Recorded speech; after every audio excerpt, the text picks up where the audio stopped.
Is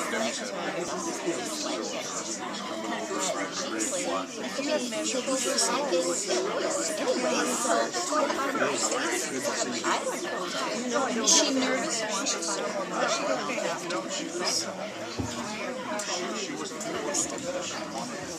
Good evening, everybody. Thank you for coming to Magers Quinn Booksellers tonight. I'd like to thank Milkweed Editions for publishing such wonderful books. We've had Milkweed books over the years, and just every one of them is of such high quality. We're looking forward to David Rhodes' book coming up in June. I was just talking to Daniel, Jewelweed. But right now we have an amazing debut novel. The best part of working in bookstores, and probably the best part in publishing, is publishing debut novels. And one of the funnest ways to celebrate is to have a reading and a launch with wine and cheese and good family and good friends here at your friendly neighborhood independent bookstore. So you're all here, and thank you so much for coming on this beautiful spring evening. Miriam Karmel is a Minneapolis resident. She's a freelance writer and a novelist. She just lives around the corner, and I'd like y'all to give a big round of applause for her new novel, Being Esther.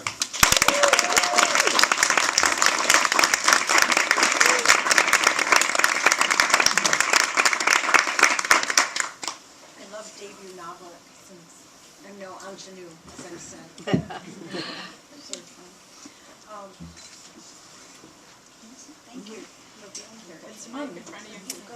What do I have to do? You see, I'm a debut speaker. Okay. Well, then I have to help me around. Is that good? Okay. So.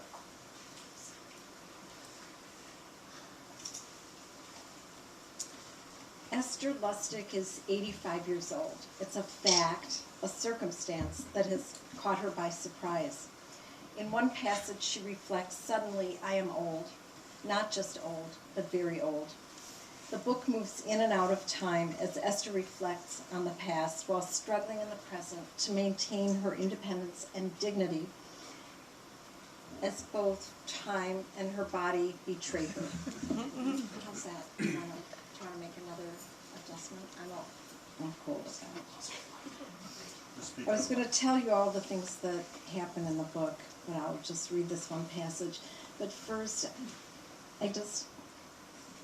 what's a shout out? That's what I have to do. If I use that appropriately, a shout out to Daniel Slager. I love Daniel. He runs Milkweed.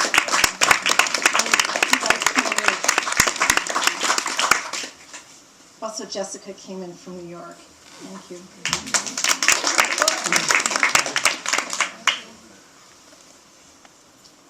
On Sundays, Lenny picks up Esther on his way home from the lab. As they drive to Wing Yee's, she scolds him for working weekends, and he patiently explains that nematodes haven't yet grasped the notion of a day of rest. At Wing Yee's, Lenny leaves the motor running so Esther can listen to the radio while he runs in to pick up their order. Then he drives home, kamikaze style, racing through yellow lights, lurching through stop signs, until Esther feels nearly overcome by the sudden stops and starts and the pervading smell of Chinese food. Their arrival precipitates near hysteria as everyone rushes to get the food to the table before it turns cold. Coats get flung over chairs, bodies collide in the rush from kitchen to dining room. Everyone talks at once. "We need another spoon. Did you remember the fortune cookies? Josh, turn off that computer. Where's the soy sauce? Ma, do you want chopsticks?" Though Esther hasn't been able to manage chopsticks for years. Then comes the frantic inspection of cartons, the sorting out of Kung Pao chicken from Buddha's Delight, and sometimes the assignment of blame for a missing order. At last they are seated and cartons are passed, along with comparisons of this week's order to last. Saltier, blander, too many bean sprouts and not enough shrimp. Too hot, as in picante, Lenny might say. Then the meal is over. Celie, Sophie, and Josh clear their plates, abandoning Lenny and Esther, who knows that the minute she gets up, somebody will drive her home. Sometimes it feels as if all the rushing had been set in place to hurry the evening along to the moment when someone reaches for the car keys and hustles her out the door. Another Sunday meal completed, a race to the finish, from the moment Celie phoned in the order and asked, "How soon will it be ready?" But for a while, it is just Esther and Lenny. This evening, Lenny is telling Esther that if his latest grant application is rejected, he'll have to fire 2 research assistants. Esther issues some consoling remarks, glad that for once she has something to offer. Rejection, she understands. But beyond that, Lenny might as well be speaking Milo's language, one that employs the Cyrillic alphabet. Milo's the super in her building from the Balkans. Hard as she tries, she can't quite grasp her son-in-law's work, which entails the search for extending life. Turn off the aging switch. That's what Lenny wants to do. When he tells her his grant application proposes to build on earlier successes with yeast and a particular kind of worm, Esther considers telling him about the pack of expired Red Star yeast in her refrigerator. But then Lenny, who has been waving his chopsticks for emphasis, bursts forth. The question is, why can't we do the same with people? With a gesture of finality, he plunks down his chopsticks on the clean white cloth. At times like this, Esther finds herself scrutinizing Lenny's face, as if after all these years, something new might present itself. He has a strong nose and a fringe of graying hair, the texture of Brillo. In his frenzied professorial state, he reminds her of the fuzzy New Yorker cartoon characters she so enjoys. The first time Celie brought Lenny home, Esther could barely contain her disappointment. She'd been expecting someone with a bit more dash, a more even temper, the kind of person you could count on when your car conked out or the toilet wouldn't stop running. Yet for all his brilliance, Lenny Frankel was the last person you'd call on in a pinch. She's long suspected that his incompetence was willful, a deliberate strategy to insulate himself from the everyday tasks of life. Yet her son-in-law has grown on her, and when he talks about his work, his features, normally inscrutable, rearrange themselves into something open and appealing. Now, trying to sound like one of those clever radio hosts, Terry Gross, or that smarty pants Ira Fladow, someone with the ability to appear informed while knowing nothing really about the matter at hand, she says, "You mean to tell me that if I were a worm, you could do something to make me live longer?" Lenny removes his glasses and rubs his eyes. Their color, one blue, one brown, have the power to disconcert her. They are like Lenny, Esther thinks, one part brilliant scientist, the other Hamish son-in-law. The problem is she never knows which Lenny she is talking to. "If you were a worm," he says. He blows on the lenses, then polishes them with a napkin, slowly picking his words, as if the deliberate spacing of each utterance will make everything clear. That is something else she likes about Lenny. Even her simplest questions earn his utmost consideration. He puts his glasses back and gazes at her from behind thick lenses. "Not a worm, Esther." He pauses. "C. elegans." He draws the word out, pronouncing it as if he were ordering something off a French menu. "The little nematode. It's brilliant, really." Then he plunges his chopsticks into a cold carton of sesame noodles, which earlier had been the subject of considerable debate over whether Mr. Yee had skimped on the peanuts. All this talk of worms, Esther thinks, but Lenny wouldn't appreciate the irony, wouldn't stop to consider that one might not want to hear about worms while eating noodles. Nor would it occur to him that despite all his journal articles, the chapters in textbooks, the invitations to lecture in faraway places, despite the hobnobbing with other experts and the endowed chair, he is the Morris and Sylvia Fischbach Professor of Molecular Biology, the chair that Esther once famously asked to sit on.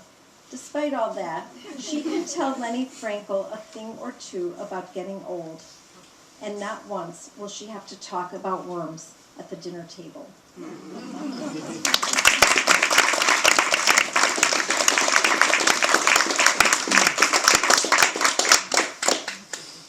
I kept it short, but if anyone has questions? Or Oh, another chapter. didn't finish, I could read more, but Where did you go to high school? Steinmetz. I went to New Trier. Me Where? too. Susan? We go way back. I know you're from somewhere. I grew up in my house. Suburb of Chicago. I'd say you're under the trouble. Okay. Bet you weren't expecting that question. No, Have you been a writer before this? I have, I've been writing for a very long time, but I've never written a novel. I've mostly written short stories, and in fact I wrote a rather short novel, really, but I'm really comfortable writing short stories. And this book began as a short story, and then I wrote another short story and a third story about Esther, and I had the idea then of writing a bigger piece because I became more interested in her. I became more interested in how this woman, I just wanted to know more about her. And so I kept filling in all the blanks. And it didn't work really as a collection of linked stories, but it worked the way it did. So, Did you have a model for Esther? Someone of the age? I did not, and that worries me a little because I'm going to be doing a reading in Chicago, and I have family there, and I'm still convinced that my aunt will be there and think that the worst woman in the book is her. And so I did not, but. So, no, Esther is not my mother, she's not my grandmother, and yet there are so many things that are familiar about Esther. I know Esther, but I don't know that particular woman. Miriam, Yes, John? Rudyard Kipling was a very famous writer. Yeah. Now, he only wrote short stories, and he wrote one book, in actual fact, which was Gunga Din. Kim, Northwest Front. And the interesting thing is, you said yourself that you are a writer of short stories, and that this is your first novel.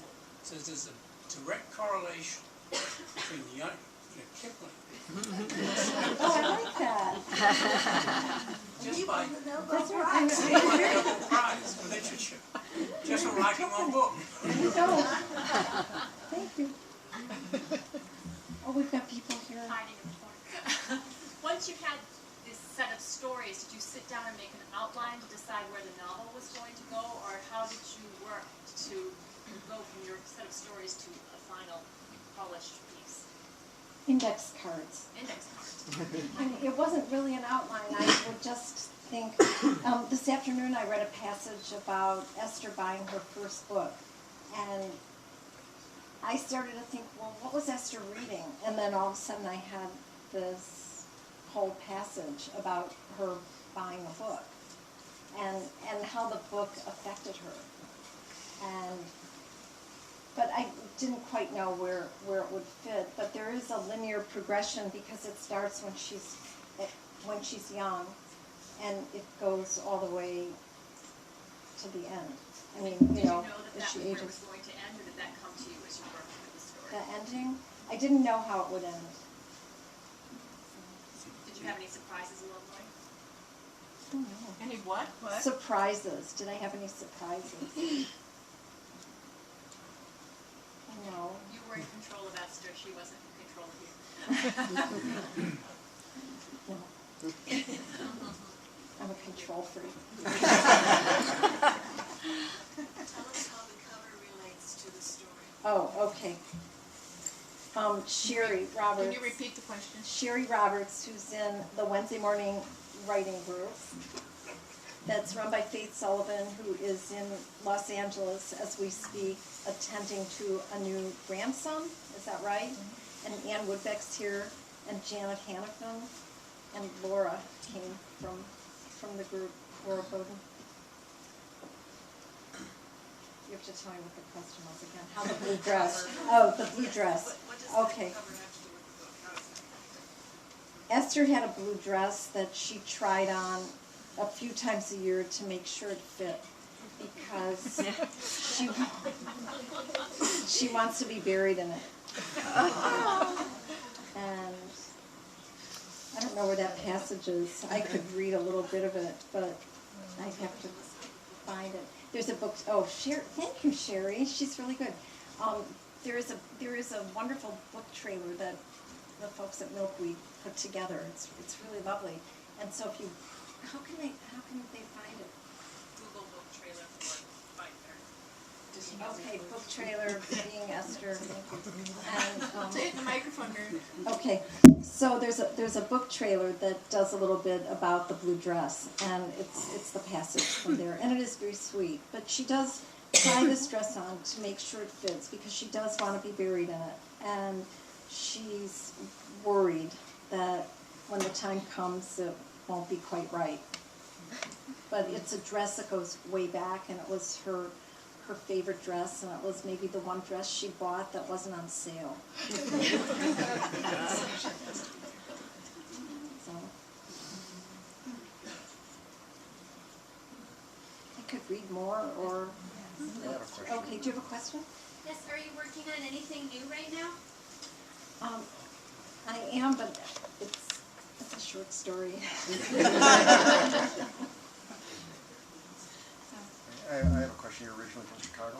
Yes. I'm familiar with an author by the name of Joseph Epstein, who teaches at Northwestern University, and in his short stories, he really incorporates the Chicago Jewish community in different areas. Did you try, how much of this brings that element into the book? Well, Esther's a Jewish woman, I guess. and But I mean, it's like quintessential inner city type of, I mean, it's really cultural, not in so much in language, just in nuance. yeah, I just feel like Chicago's in my bones, even though I've lived here longer than anywhere. Yeah, that's why I asked. And so I don't really know how to say that. No, that's okay. Yeah, I heard there's just this wonderful piece with Philip. It's one of the Philip Roth. I don't know if anyone saw it. It was one of those American Masters or something. It was on PBS, and he said, "I'm not an American Jewish writer. I'm a writer. I'm an American writer." It was really great. But then they said, "Well, but you write about, you write about Newark." And he said, "Well, what else should I write about?" And someone asked Isaac Singer once, "Why do you only write about, what you write about?" And he said, "Do you want me to write about Argentina?" So Chicago, that's what I know. I know it better than Minneapolis, even though I've lived here longer. It kind of gets in your DNA or something. Well, no, that's what I was wondering. When she Yeah. finishes, I'm going to read. Yeah.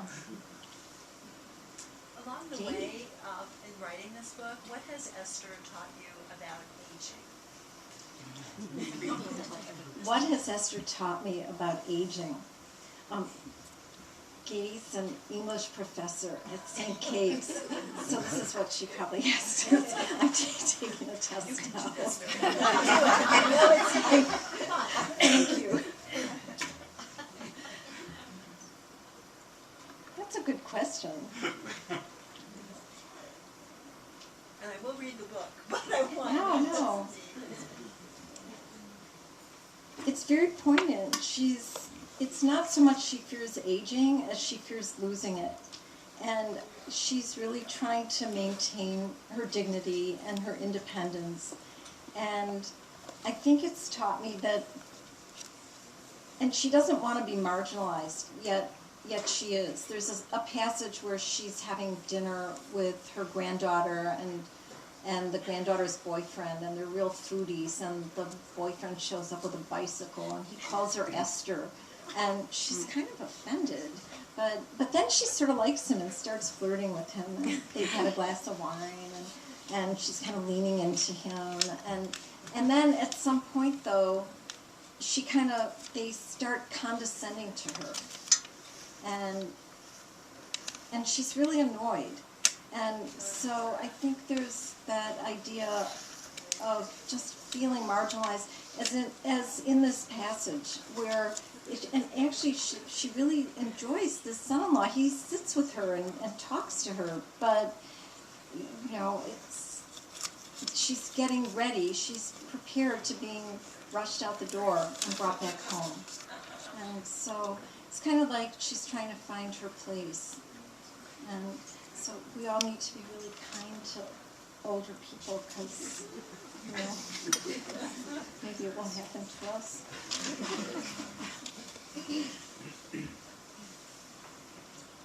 Here comes Aaron. Any more questions? Oh, I was just going to comment because I was with someone this afternoon at the Loft, which I think you took some classes at the Loft, I have to pitch the Loft, and she loved your book, just loved it, and she had recently put her mother into Jones Harrison, and she said this book hit her so hard to feel it from the other side. Of what's going on in a person's head when the kids think they're real meaning and moving you along. And I have not read the book yet, so I don't know, but it sort of grabbed me as having been on one side of that and seeing it's getting pretty close to my kids starting to worry about should you really be driving? And, so I'm really curious to read it because it's the inevitable for all of us. Yeah, You Esther's talk daughter's about official. Philip Roth saying, this isn't about me writing Jewish stories, this is universal. And everybody who reads this gets, we all have the same experience. We have moms who aged. And you look back on those experiences and you get these empathetic impulses. And that was good. It came from you, at least. Is that right? Yeah, people might not call me very empathetic, but Well, there's a lot of empathy in the book. it's fiction. Come on, give in. Other short stories, or are your short stories available? Well, it so happens that Milkweed published one of my short stories in Fiction on a Stick. So, yeah. And then most of the others are in literary journals. So they're probably more obscure. Google may have copied them somewhere. Maybe. and put them online. Maybe. Yeah. And in some magazines, but again, magazines have sort of a short shelf life. But Fiction on a Stick is going strong. It's a great book. Yeah.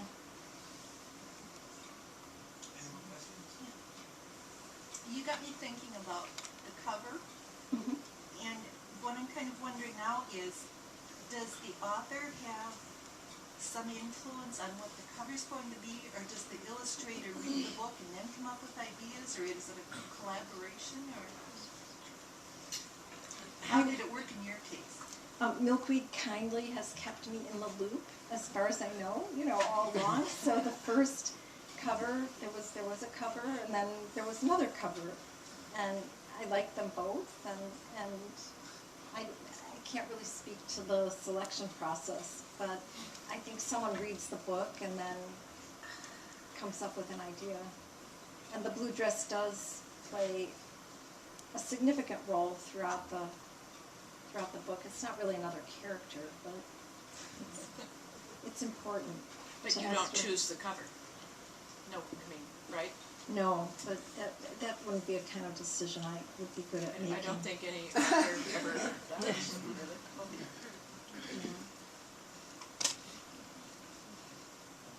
Well, if there's no more questions, then we're going to have the sign in here at the lectern. So let's give a round of applause to Miriam.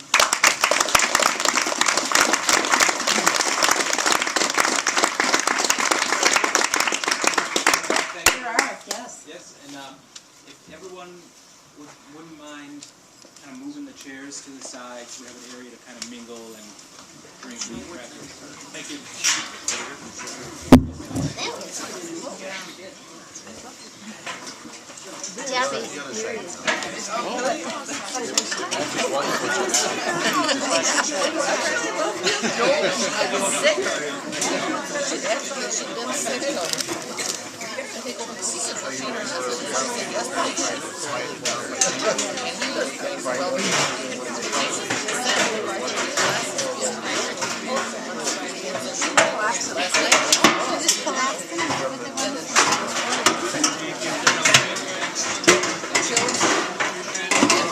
Whoops, I'm making a mess. Thank you. Well, she has a new grandson in Minneapolis. And so a couple of years ago,